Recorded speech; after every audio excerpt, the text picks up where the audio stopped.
오늘 제목은 부정한 신앙생활을 경계하라라는 말씀으로 함께 말씀의 은혜를 나누기를 바랍니다. 레위기 11장에는 하나님이 정한 것과 부정한 것에 대한 이야기를 하셨습니다. 이것을 말씀한 것은 하나님의 백성들이 부정한 신앙생활을 하지 않도록 그래서 우리에게 주신 말씀입니다. 하나의 어떤 특징, 모델 어떤 것을 보여주면서 그렇게 행동하지 마라라는 말씀으로 우리가 이 말씀 받기를 바랍니다. 여러분이 잘 아는 이솝우화의 박쥐와 새들에 대한 이야기가 아마 여러분이 읽어보신 줄로 압니다.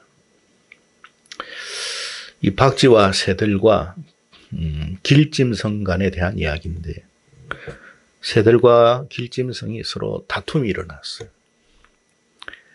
내용을 요약하면 이 새들과 길짐승이 서로 싸우게 되었는데 박쥐는 길짐승이 유리할 때는 길짐승 편으로 들어가고 또 새들이 유리할 때는 새들 쪽으로 가고 자신이 유리한 쪽으로 이렇게 왔다 갔다 하는 그런 모습을 보였습니다. 날개가 있으니까 나도 새다.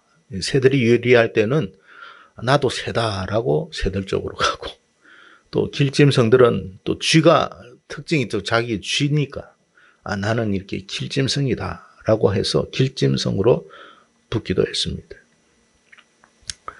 전쟁이 다 끝나버렸어요. 전쟁이 끝난 후에 새들과 길짐승 중에 어느 쪽도 박쥐를 받아주지 않았습니다. 그래서 박쥐는 빛으로부터 달아나서 밤의 어둠 속에 자신의 몸을 숨겼다라는 내용이 이솝우화에 있습니다. 그리고 고대 이 박쥐에 대해서 생물학자, 고대 생물학자들도 박쥐의 정체성은 뭔가에 대한 연구를 많이 했는데 쥐도 아니고 새도 아니고 이 도대체 무엇이라 이야기할지를 잘 몰랐던 것 같아요.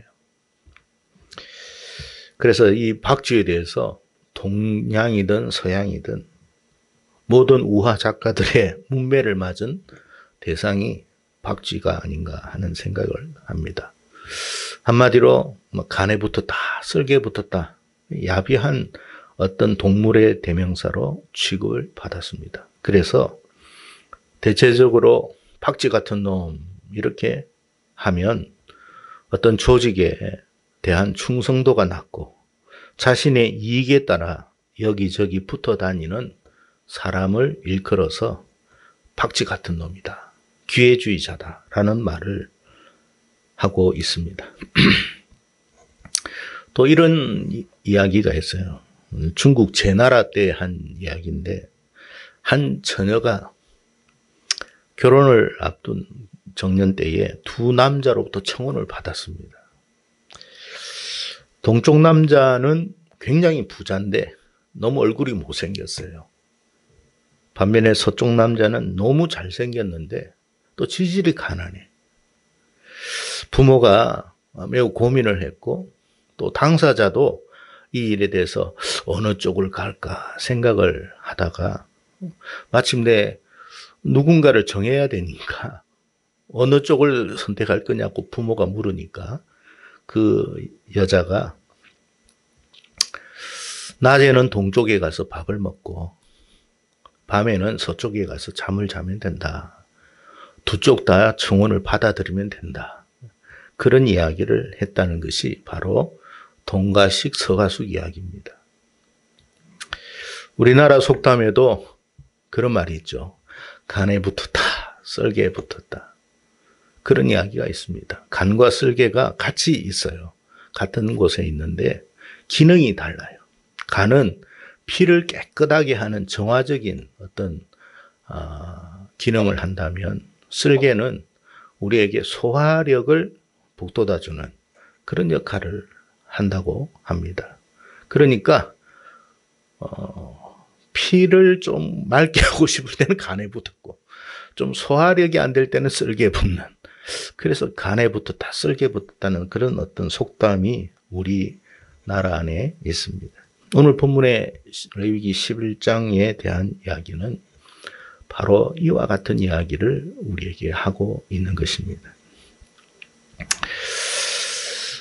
땅에 사는 곤충이나 들짐승 그리고 바다나 공중의 새들까지 하나님이 다 이야기하면서 어떤 것은 정하고 어떤 것은 부정하다, 그런 이야기를 했어요.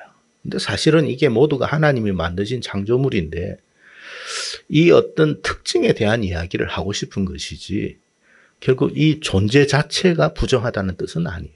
이렇게 하면 안 된다라는 것을 우리에게 교훈하기 위해서, 깨달음을 주기 위해서 그렇게 말씀하신 거예요. 레위기 11장의 모세를 통해서 하나님께서 이 이야기를 하고 계십니다. 그래서 오늘 박쥐에 대한 부분을 좀 살펴봤으면 좋겠다는 것입니다. 조금 전 제가 언급해 드린 것처럼 고대 우화 작가들이 이 박쥐에 대해서 매우 부정적으로 묘사를 하였듯이, 마찬가지로 오늘 레위기 11장에서도 하나님께서 이 박쥐가 매우 부정적인 이미지로 우리에게 말씀하고 있다라는 것입니다.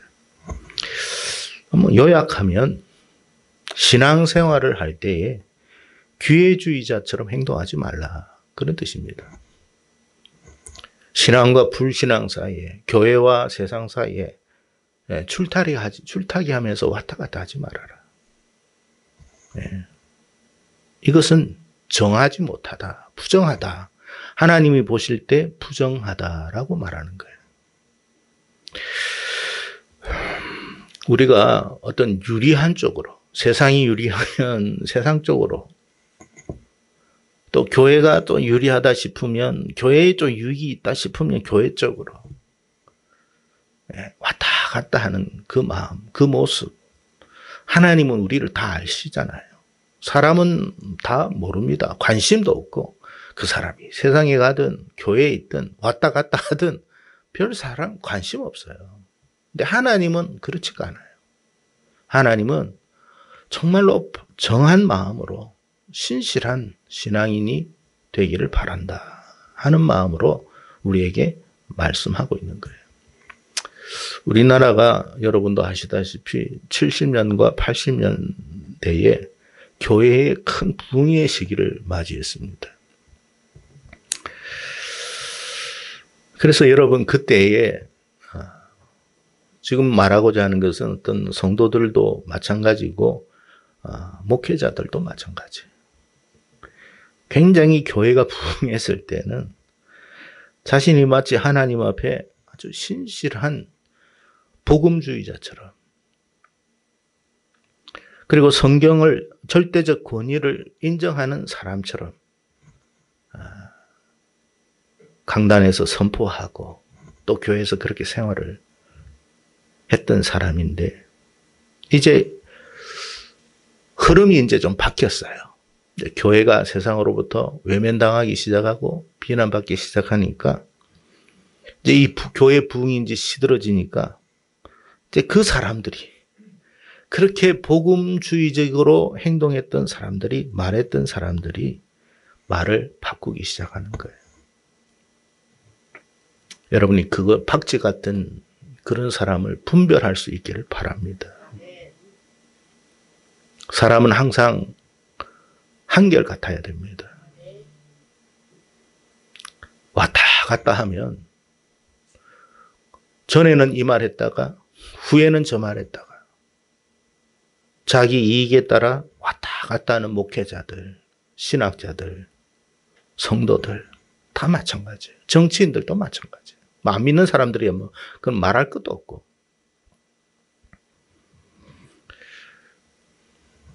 세상에서 하나님이 그들에게 복을 주셨어요. 교회도 크게 부흥시키고 성도들도 많이 모아줬어요.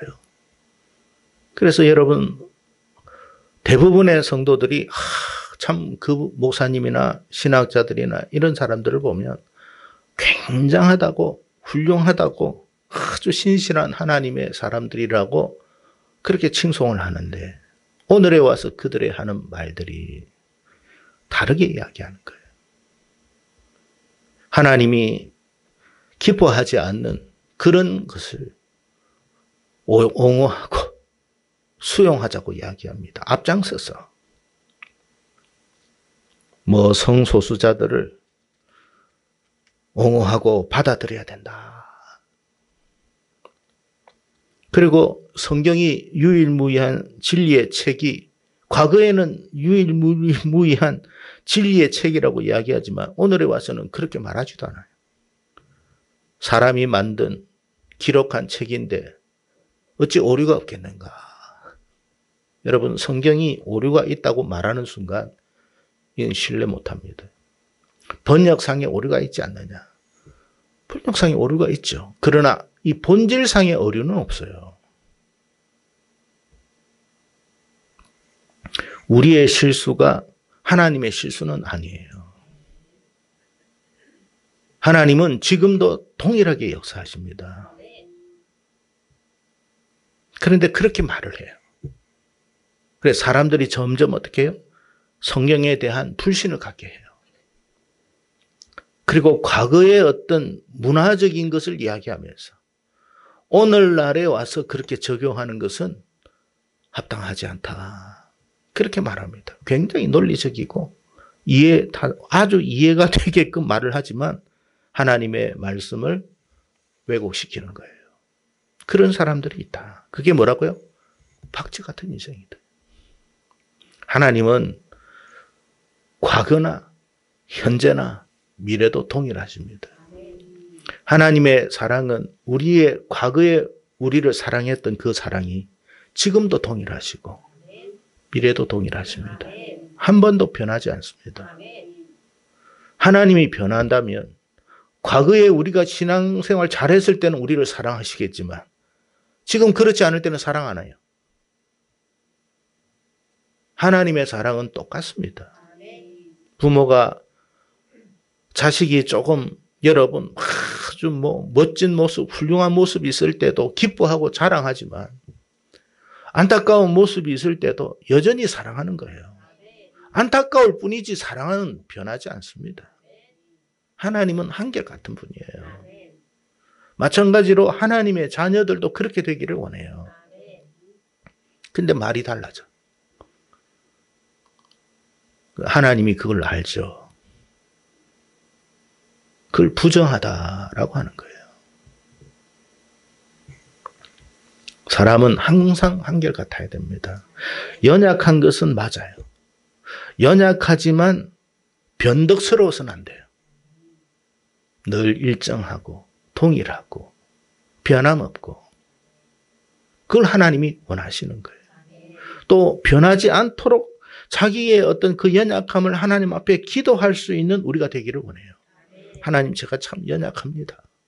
제가 이렇게 줏대도 없습니다. 제가 너무 내 자신을 보니까 너무 제 자신을 봐도 속상합니다. 하나님, 제가 그러지 않기를 원합니다. 그러기를 원해요. 근데 이 기회주의자들은 그런 마음조차도 없어요. 어느 것이 유리할까? A 집사가 나에게 유리할까? B 집사가 나에게 유리할까? 가정스러운 거죠. 이용하는 거잖아요. 자기 이익을 위해서 하는 것이지 신실함은 아니에요.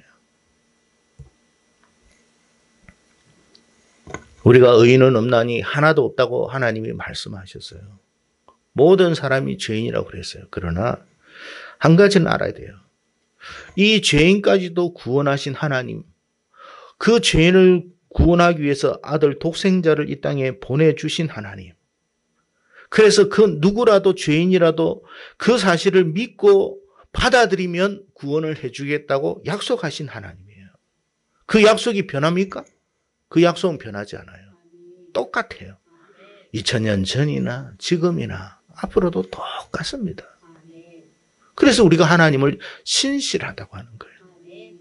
우리가 주님의 십자가 앞에서 우리의 죄를 회개하면 용서해 주신다고 했잖아요. 그 신실함의 약속을 믿기 때문에 우리가 십자가로 나가는 거예요. 변함이 없잖아요. 그러니까 우리가 신앙생활을 해도 어떻게 해요? 안정적으로 할 수 있어요. 야, 과거에는 내가 그랬지만 지금은 아니야. 어떻게 그 하나님을 믿을 수 있어요? 근데 박쥐 같은 인생은 그렇지가 않다. 동가식 서가식 하고 간에 붙었다 썰개에 붙었다 하고 길짐승에게 붙었다 새들에게 붙었다. 자기를 자꾸 바꾸는 거예요. 여러분, 그것은 하나님이 가증스럽게 여기신다는 것을 깨닫기를 바랍니다. 교회가 비록 부족하고 허물이 많아도 우리는 하나님의 백성이에요. 하나님의 백성이 하나님의 교회를 욕할 수는 없어요. 세상이 그러니까 자기가 같이 세상과 함께 교회를 욕합니다.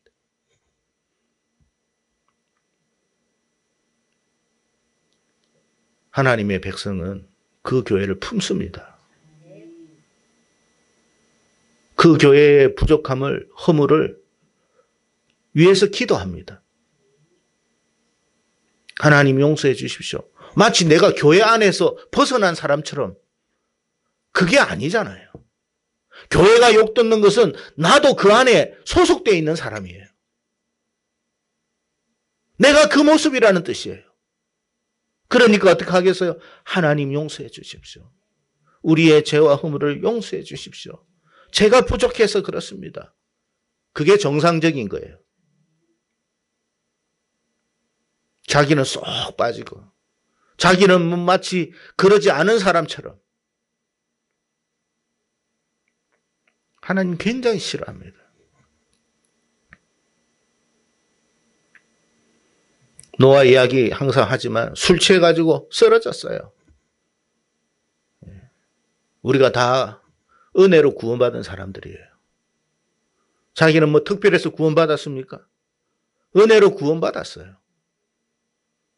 덮어야죠. 심판은 하나님께 맡겨야죠. 뭘 그걸 비난해요? 뭘 그걸 조롱해요?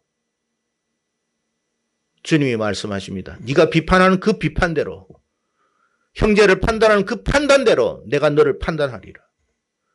여러분, 주님이 우리를 심판하면 우리가 과연 설 수 있겠습니까? 기회주의자처럼 줄타기 하지 마세요. 우리는 교회 안에 있는 사람이에요. 교회가 욕듣는 것은 곧 내가 욕듣는 거예요. 하나님이 욕듣는 거예요. 우리는 교회를 위해서 지키는 사람이 돼야 돼요.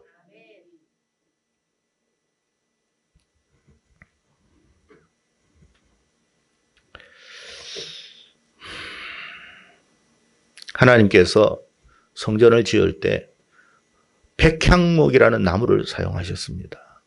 백향목의 나무의 특징이 뭐냐면 고다요. 그리고 또 하나는 이 나무는 질감의 변화가 없어요. 춥든지 덥든지 그 질감이 변하지 않아요. 여러분, 우리가 한옥 같은 거를 이렇게 지어보면 나무를 제대로 건조하지 않고 지으면 어떻게 돼요?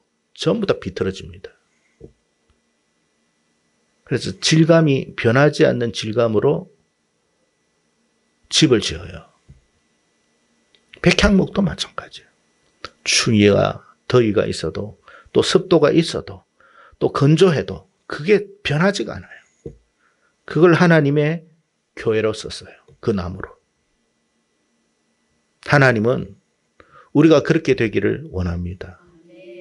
변하지 않아요. 똑같아요. 부족한 건 있죠. 그래도 똑같아요. 이게 정한 거예요.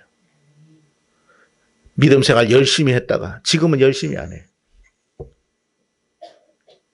예배 잘 드리다가 빠짐없이 옛날에는 예배 드렸어요. 근데 왜 지금은 빠지면서 예배 드립니까? 부족하니까. 부족해도 하나님 앞에 예배 드리는 거예요. 허물이 많아도 하나님께 나가는 거예요.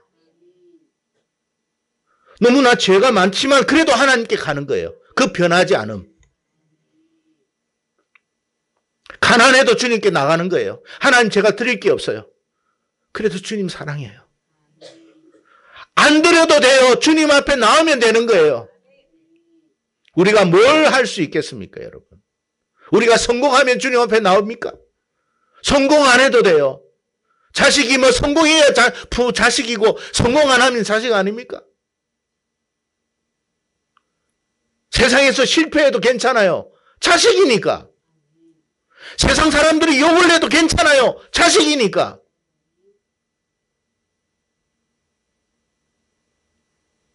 그 하나님을 알고 나오는 것, 그 변하지 않는 모습. 하나님 그걸 원하는 거예요. 내가 잘 해가지고 성공하고 뭐 해가 의수돼가지고 뭐 교회에서 자랑할 일이 있습니까? 우리는 성공해도 여전히 죄인입니다. 우리는 실패해도 여전히 하나님의 자녀예요. 그 변하지 않음. 하나님은 그걸 원하는 거예요. 참 한결같구나. 우리가 여러분 농사를 지어서 보시면 뭐 우리가 잘 알잖아요. 논농사를 짓든 뭐 보면 그 식물이요. 그 자리에 그대로 있습니다. 그대로 있으니까 열매가 맺는 거예요. 아이고 난 여기 못 있겠다. 나는 저 산으로 가야 되겠다. 난 들로 가야 되겠다. 그럼 갔다 와 보십시오. 그 열매 제대로 맺을 수 있는지. 묵묵하게 그 자리에 있습니다. 그런데 여러분 지나고 보니 가을에 되니까 어떻게 해요? 푸른 벼이삭이 고개를 숙이며 출렁입니다. 그 자리를 지킨 거예요. 여러분 열매는 누가 맺게 하시는 줄 아세요? 하나님이 맺게 하는 거예요. 변함이 없는 모습, 한결같은 모습, 늘 주님을 사랑하는 것. 그 모습에 하나님이 우리에게 복을 주시는 거예요. 그게 정한 거예요. 저와 여러분이 좀 그렇게 되기를 바랍니다. 그렇게 돼야 돼요.